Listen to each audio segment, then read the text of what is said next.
સ્વાગત છે મિત્રો UNIT-6 Part-2 I love you teacher. પહેલા ભાગમાં આપણે જોયેલું, આપણે દલપતભાઈ સાથે મુલાકાત કરેલી પ્રી-ટાસ્ક સ્વરૂપે. આજે એમણે જે વાત કરી હતી એમાં હવે એક શબ્દ આવશે કે Louis Braille.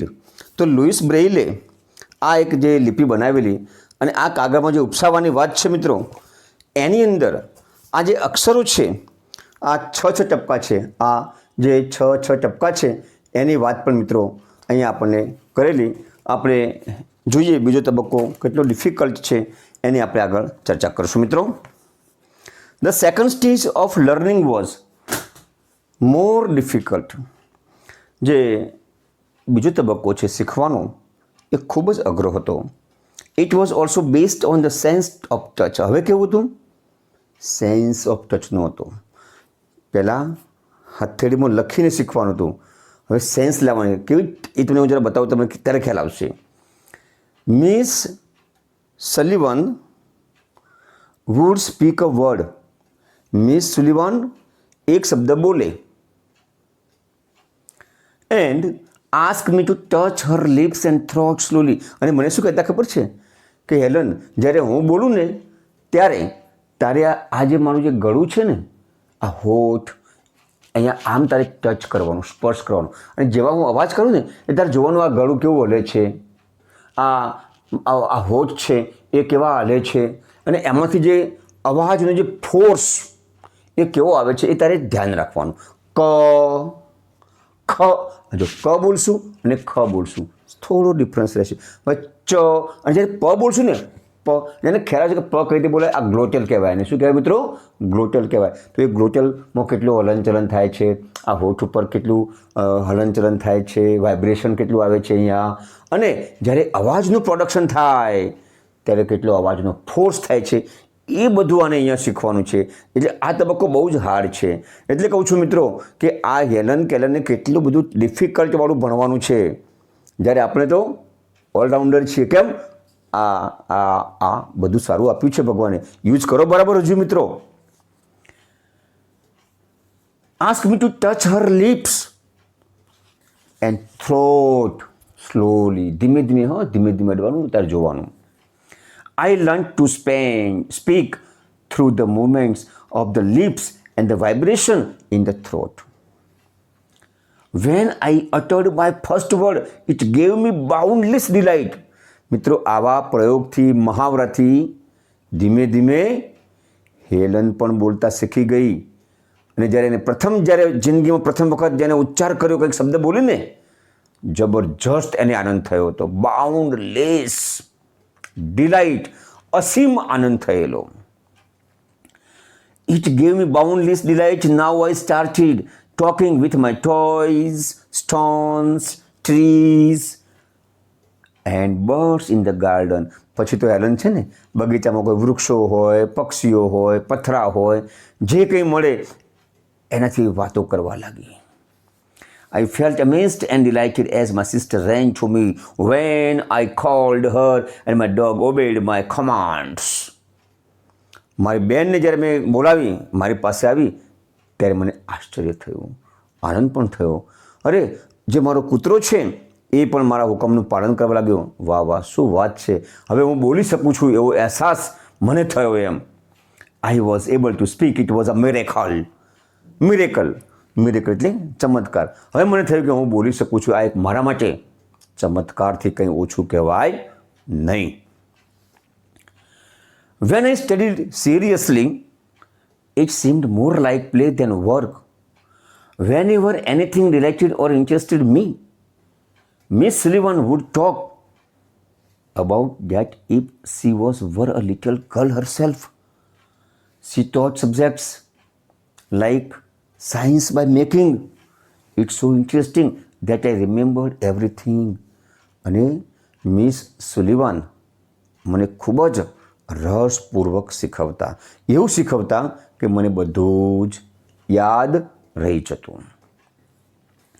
Finally my teacher began teaching me to read. હવે મારા બેને, મીન્સ કે મારા ગુરુજીએ મને વાંચતા શીખવાડ્યું. જોઈ શકતા નથી કે સાંભળી શકતા નથી. તમે મેં વાત કરી હતી કે બોલવા માટે પ્રથમ શરત કઈ છે? સાંભળવું પડે. સાંભળે એ બોલે.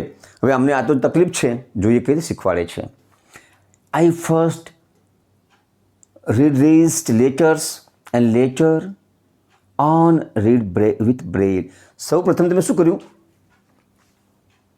રેસ્ટ લેટર્સ, ઉપસેલા અક્ષરો, એને વાંચવાનું શરૂ કર્યું અને પછી બ્રેઇલનો ઉપયોગ કર્યો.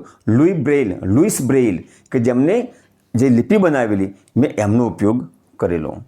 આઈ learn to write with both ordinary as well as Braille typewriter. પછી મેં બંને રીતે મેં શીખ્યું. મેં બ્રેઇલ લિપિનો પણ ઉપયોગ કર્યો અને સાધારણ લિપિનો પણ મેં ઉપયોગ કર્યો. અને I was well on my path to becoming a well educated person. I was provided all the possible opportunities to develop my abilities and made the maximum use of them.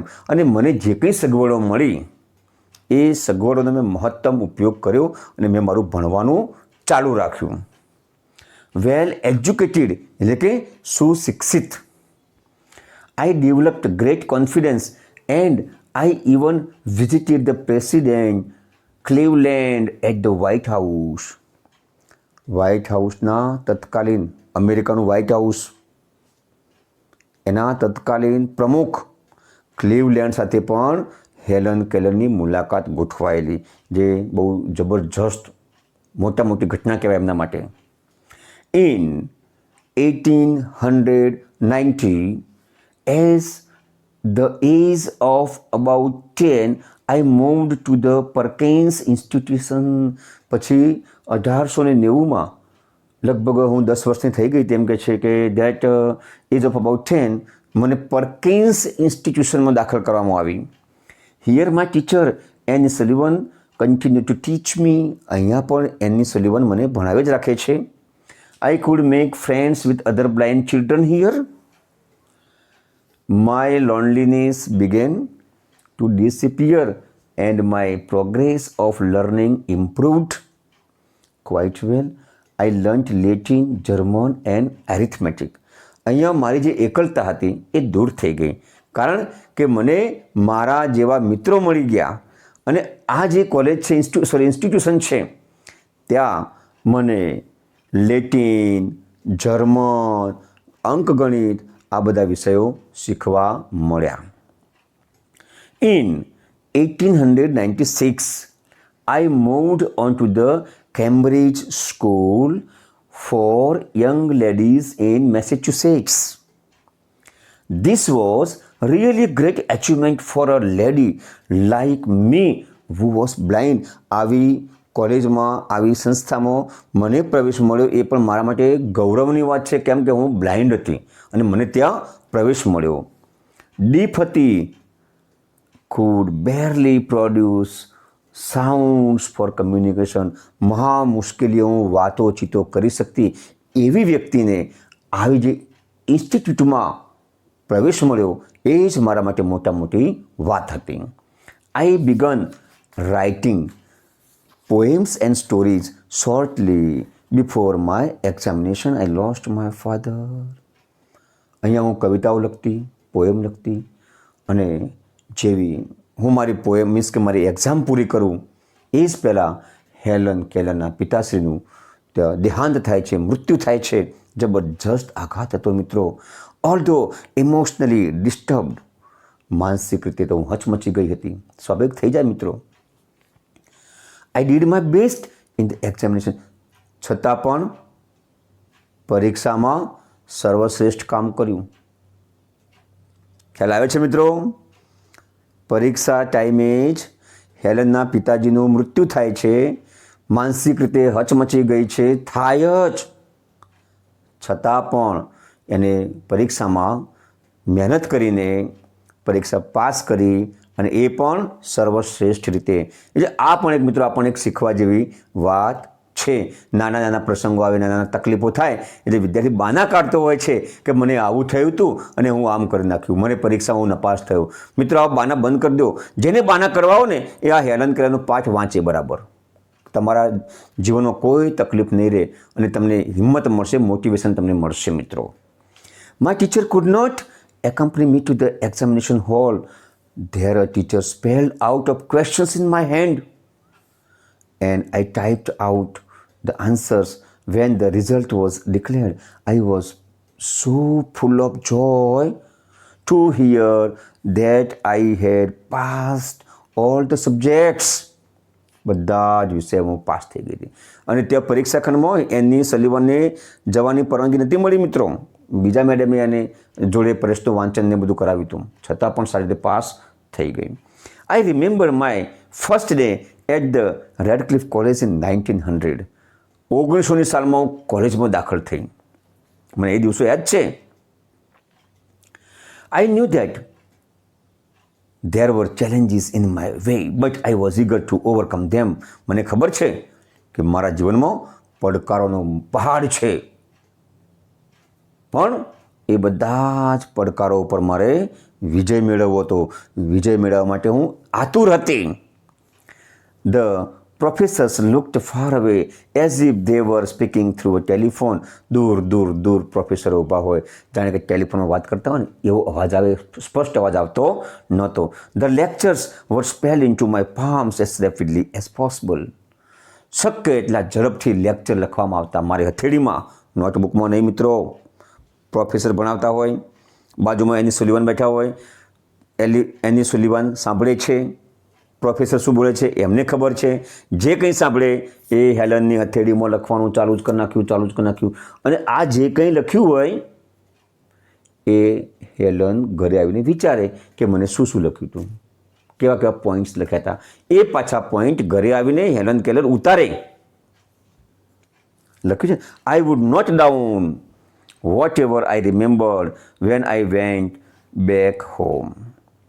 Here I began to write about my life. હવે મેં મારી જીવન વિશે, જીવન કથનની લખવાની શરૂ કરી. I wrote the story both in braille and on a normal typewriter. મેં બંને જગ્યાએ મારી વાર્તા લખવાનું શરૂ કર્યું. બ્રેઇલ લિપિમાં ચાલુ કર્યું અને જે સાદું જે નોર્મલ જે ટાઈપરાઇટર આવે છે એમાં પણ ચાલુ કર્યું. The story of my life was edited by John Massey. મારી જે વાર્તા છે મેં જે લખી હતી એનું એડિશન, સંકલન જ્હોન મેસીએ કરેલું. The writing was published in a magazine 1903 and I was paid four it. અને એ 1903માં એ મેગેઝિનની અંદર પબ્લિશ કરવામાં આવ્યું, તેના માટે મને પેમેન્ટ પણ ચૂકવવામાં આવેલું. With blind are and indebted to Louis Braille as mankind is to Gutenberg. Helen એમ કહે છે કે અમે લુઈસ બ્રેઇલ, જે પ્રજ્ઞાચક્ષુઓ માટે બ્રેઇલ લિપિની શોધ કરી એના માટે આ હેલન કેલર ખૂબ જ આભાર માને છે. એને એમ પણ કહ્યું છે કે જે રીતે આપણે સામાન્ય લોકો કમ્પ્લીટ જોઈ શકીએ છીએ ને, સાંભળી શકીએ છીએ, બોલી શકીએ છીએ, એમના માટેની વાત છે. તો આપણા માટે કેવું છે મિત્રો? As mankind is to Gutenberg. આપણે ગુટેનબર્ગનો આભાર માનીએ છીએ. હવે ગુટેનબર્ગ શું છે? તો ગુટેનબર્ગ એ Johannes Gutenberg, the inventor of the movable type printing press 1453 AD. આ વખતે એને આ એક શોધ કરેલી મિત્રો, જે મૂવેબલ ટાઈપ પ્રિન્ટિંગ પ્રેસની. એના પહેલાં તો કાગળ ચીનમાં શોધાયેલો અને કાગળ બનાવવાની પ્રોસેસ કેવી હતી એ બહુ જબરજસ્ત વિચિત્ર હતી એમ. પણ 1453માં આ જે ગુટેનબર્ગ છે એને આપણી માનવજાત માટે ખૂબ જ પ્રિન્ટિંગ પ્રેસ બનાવીને ઉપકાર કર્યો છે. જેમ હેલન કેલર લુઈસ બ્રેઇલનો ઉપકાર માને છે એમ આપણે એનો ઉપકાર માનવો જોઈએ. On 28th June 1904, I graduated from the Redcliffe College. I felt proud that I became the first deaf-blind person to learn a Bachelor of Arts degree. BA પણ થઈ ગઈ મિત્રો. I began to feel that I must educate people on ways to help the blind, and my prime goal in my life was to spread awareness regarding the poor, neglected state of the blind. જે લોકો ઉપેક્ષિત સ્થિતિમાં જીવી રહ્યા છે એવા blind લોકો માટે, આવા ડીફ ડમ માટે મારે કંઈક કરવું છે, આવો એક સંકલ્પ છે બેનનો, હેલન કેલરનો. ધેર ઇનેટ એલિબિલિટીઝ, જે જન્મજાત ક્ષમતાઓ છે, and their inspirations, I had to raise funds not only to sustain a living for myself but also to start projects to remove darkness and miseries from the lives of other blind people. મારે આવા લોકો માટે જે મારા જેવા છે એમના માટે મારે ફંડ એકઠું કરવું છે, ભંડોળ બનાવવું છે અને એમના વેલફેર માટે મારે કંઈક કાર્ય કરવું છે. આવો એક નિર્ધાર છે હેલન કેલરનો, બહુ સારો છે નિર્ધાર. I strongly felt that I must give the others what I had gained from my teacher Annie. અને મારા એન ટીચર તરફથી જે મને મળ્યું છે એ બધું જ મારે આવા બ્લાઇન્ડ, જે અપાહિજ, જે દિવ્યાંગ છે, આવા વ્યક્તિઓને મારે આપવું છે. Then came a dark cloud in my sky. I was deeply concerned about that. અને પછી મારી જિંદગીમાં એક જબરજસ્ત અણધાર્યું ઉદાસીનતાભર્યો વળાંક આવી ગયો. હું બહુ ચિંતિત હતી. My teacher's eyesight was worsening day by day. મારા જે મેડમ છે, ગુરુજી છે, એમની આંખો વધુને વધુ પડતી ખરાબ થઈ રહી હતી, દ્રષ્ટિ ગુમ થઈ રહી હતી એમની. As a result she could not see clearly. પરિણામ એ આવ્યું કે હવે તેઓ સ્પષ્ટ દેખી પણ શકતા નહોતા. She was brave enough to fight against her problem, but I was sorry because she did not heed to her problem on her eyes. મને ભણાવવા માટે એમને પોતાની જાતનું બલિદાન આપી દીધું, એમની પોતાની આંખોની કાળજી લીધી નહીં. આવા ગુરુજી ભાગ્ય જોવા મળે એમ કહેવા માગે છે Helen. Instead, she continued to help me. At last, my teacher lost her eyesight completely and became blind by the year 1935.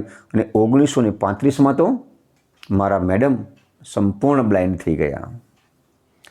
She sacrificed her eyesight for me. અને મારા માટે પોતાની આંખોનું બલિદાન એમને આપી દીધું. What a great sacrifice it was. કેટલું ભવ્ય બલિદાન હતું.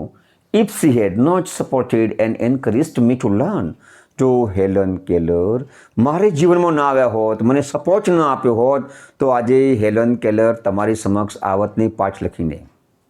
જે તમે ભણી રહ્યા છો પાઠ, એ હેલન કેલર ક્યારે લખી શકી? મેડમના કારણે. I would not have enjoyed the beauty of the world. વિશ્વની સુંદરતા માણી શકત નહીં. I can not think myself apart from her. તેમના વગરની હેલનની જિંદગી અધૂરી છે, શૂન્ય છે. My heart always speaks I love you teacher. Helen કહે છે કે મારું આજે પણ દિલ બોલ બોલ કરે છે, મેડમ, ગુરુજી, હું તમને ખૂબ ખૂબ ચાહું છું. આ એક સરસ મજાનો પાઠ, મોટિવેશનલ પાઠ, વિદ્યાર્થીઓને ડગલે પગલે કામમાં આવે એવો પાઠ, દરેક માટે કામમાં આવે એવો પાઠ તમારી સમક્ષ મેં રજૂ કર્યો છે મિત્રો. તમે ખૂબ જ શાંતિથી મને સાંભળ્યો છે મિત્રો, એ બદલ આપનો ખૂબ ખૂબ આભાર. જય હિન્દ.